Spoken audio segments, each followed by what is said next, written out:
नमस्कार दोस्तों, एक बार फिर से आप सभी का स्वागत है आपके अपने चैनल आई कैन पर। दोस्तों, आज की कहानी का शीर्षक है भगवान जगन्नाथ के द्वारा कटहल के बगीचे से कटहल का चोरी प्रसंग। मैं आशा करती हूँ ये कहानी आपको जरूर पसंद आएगी।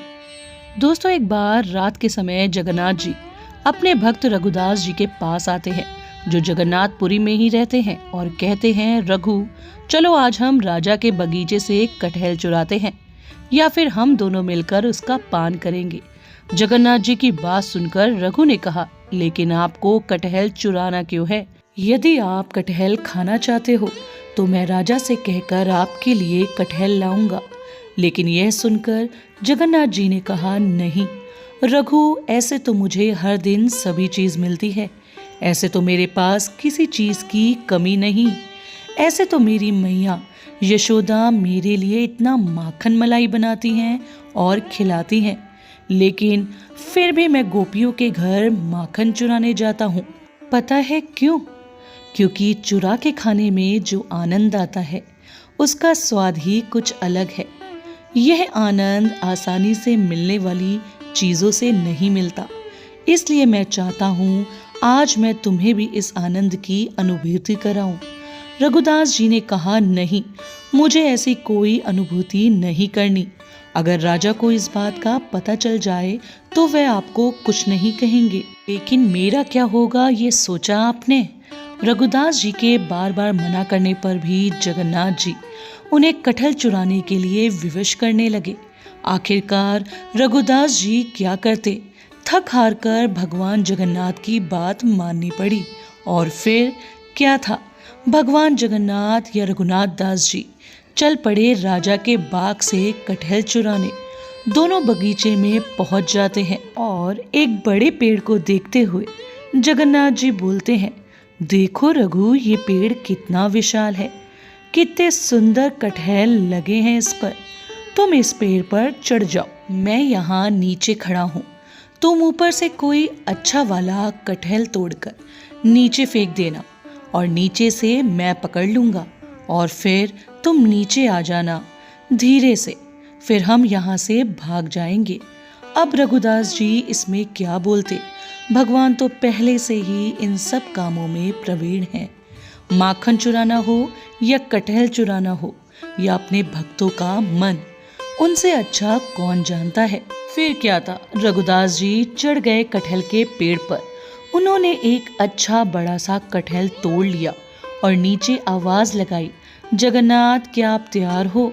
मैं फल नीचे फेंक रहा हूँ, उसे पकड़ लेना। जगन्नाथ जी ने कहा, हाँ हाँ, मैं यहीं पर हूँ, तुम फेंको, उसे पकड़ लूंगा। ये सुनकर रघुदास जी ने तो फल नीचे फेंक दिया, लेकिन जैसे ही रघु ने फल फेंका, लेकिन वहां भगवान जगन्नाथ तो थे ही नहीं, और फल जमीन पर जा गिरा और दो हिस्सों में टूट गया। जब राजा के सिपाहियों ने ये आवाज सुनी तो उन्हें पता चल गया कि जरूर कोई कटहल चुराने आया है। वे सब दौड़ते हुए वहां आ गए। सिपाहियों को ये देख बहुत हैरानी हुई। उन्हें देखा एक बड़ा फल नीचे गिर पड़ा है और रघु जी पेड़ के ऊपर बैठे हैं।